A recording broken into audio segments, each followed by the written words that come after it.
నీకు ఇష్టం లేకుంటే ఓ కుక్కిన పిల్లల మూల కూర్చోలేడు, లేకుంటే ఆ ప్రేసి నాకు ఒక దాసులో విడిగించి కాయప కూతురకు పకీర్ కామాంధ కాలంలో నీ కళ్ళే కనిపించడం లేదు.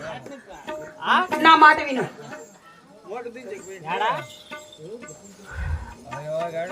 విశ్వాసఘాతక, నీవు నిజంగా ప్రేమిస్తున్నావని నా తనవు మనసు అంతయు నీకే అర్పితం చేసుకున్నాను. ఇలా తడిబట్ట కప్పి గొంతు కోస్తావు అనుకోలేదు.